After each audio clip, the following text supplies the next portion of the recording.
Hey guys, it's Todd with Simmons Sporting Goods again. Welcome back to Tech Tuesday. Today I want to be talking about crossbows and just some tips on two of our most popular sellers are going to be the Ravin and the 10-point.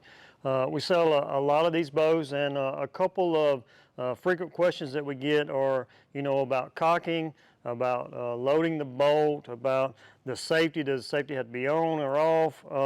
And then also we're going to talk about the speed ring on the scope.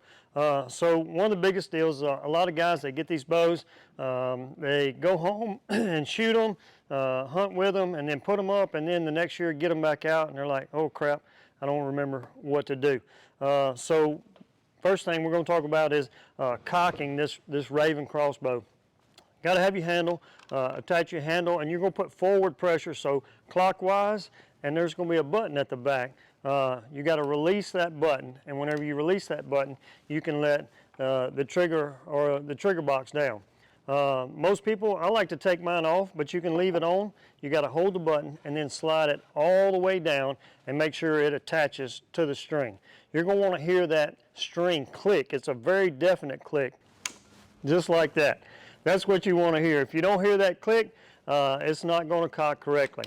At that point, then you can just wind. You can crank it all the way up. Or you're going to want to crank it until it gets all the way to the top. And it's not going to be a clicking sound. It's not going to be, if you've got the older R10s, you're going to hear the click of the crank as you're cranking it. On these new X's, you don't hear that because it's silent cock. So the only way you know whenever you get to the top is whenever the trigger box stops moving, and also you'll feel this handle begin to slip. At that point, you can take the handle off, you can place it back in your bow or in your bag, wherever you keep it. And then the other important thing that you're going to want to hear is this second click. So we had the click where we attached the trigger box to the string. The second click is going to be, Ravin has an anti-dry fire system where you actually have to knock the bolt onto the string. And so it clips on just like it would in a vertical bow, a compound bow, and it's a very definite noise that you're going to hear. It's another click, just like that. We have a lot of people, we sell these bows, we show them how to shoot them, whatever. They get home and they call back and say, Todd, it won't shoot. Well, if you don't have that knocked on the string and you try to pull the trigger, guess what? Not going to shoot. You have to hear that click or it's not going to shoot. Another thing is, can you uncock or decock the Ravin crossbow? Sure you can. But I will warn you, be very careful because it's only geared one way. So whenever you decock this, you're going to have to put the crank back on it. You're going to have to put forward pressure on it, release the lever right here, and then you're going to have all of that pressure in this hand. So be ready. If you've ever operated a boat winch, works very similar. If you've ever had one of those slip out of your hands, you know what's going to happen. This is the only way that you can dry fire this bow is by trying to cock it or uncock it while holding this trigger down and it slip out of your hand. It's going to spin around. It's probably going to hit you in your arm. Sometimes we'll see it knock the turret off on the scope, but really that's the only way that you can damage this bow. I will tell you, it's way safer to just shoot it into a target, shoot it into the ground, pick your arrow up, and go again. All right? Guys, here we have the 10-point. 10-point makes a very good crossbow. We sell a bunch of these bows. The cocking is a little bit different than the Ravin. It's very similar in that it uses a handle and a crank, but the way it attaches is different. This particular model, this is the Turbo S1. The crank actually goes into kind of like a 1/4-inch socket. Goes into, it's got a little push button on the side of it. You're going to put it in there, and then that allows you to cock and uncock. Instead of a geared system like the Ravin has, it has a braking system, and so it allows you to cock and uncock safely. The brake at any point, so you can let it down or you can wind it up. Doesn't matter. Doesn't have any pressure on it. It's not going to slip out of your hand. On these models, the thing that you're going to want to do is this little silver button right here. You're going to mash the button and then slide the trigger box forward. You want to have release the pressure on this by back winding, and once you back wind it, you can let it all the way down and attach it to the string. It's going to click on the dry fire, anti-dry fire first. You want to hear actually a very definite click, and the safety is going to move from fire position to the safe position. So you're going to push it all the way down, and once it does, you're going to hear that very definite click. The safety is going to move from the fire to the safe position. At that point, you can attach your handle into the knob right here. It has an extension on it, and you can begin to cock. You can begin to wind it. On this one, like I said, doesn't matter. Either way, you can cock and uncock with their braking system. Makes it really safe. Unlike the Ravin, it does give you a click whenever it gets to the top. So I'm going to be looking at this silver button right here. And once I get really close to the top right here, you'll hear it. Okay, that means it's cocked. So what they suggest at this point is you need to back wind it one time.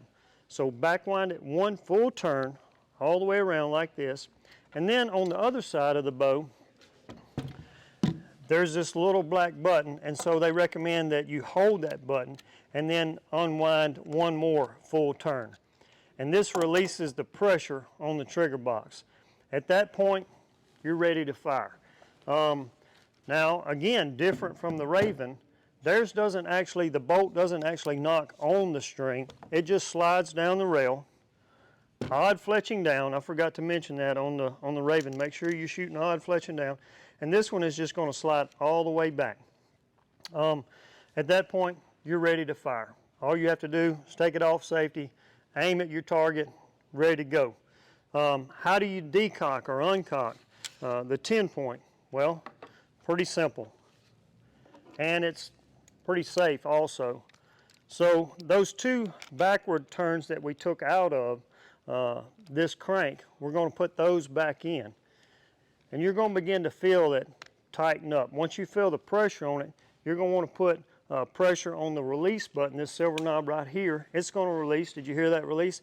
And then you're going to back wind. Once it starts to move, you can release the button and you can let it all the way down.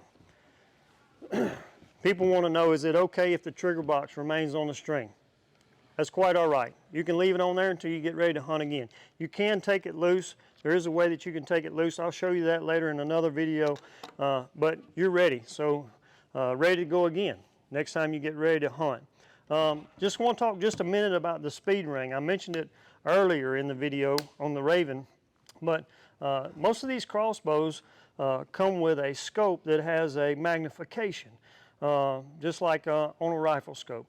Most of us are familiar with a 3 to 9 by 50, 3 to 9 by 40, so it has a variable power scope, 3 power to 9 power. Very similar to these scopes that come on the Crossbow. The difference is, though, these scopes have multiple reticles in it. So it's going to have a 20, 30, 40, 50, 60, 70, 80 crosshair, if you will, reticle. And each one of those, these scopes, based on the speed of your bow, you can calibrate the reticles in your scope. And so this bow is rated 390 feet per second. So on my magnification, I'm going to set it to 390 feet per second. At that point, it makes it a fixed power scope.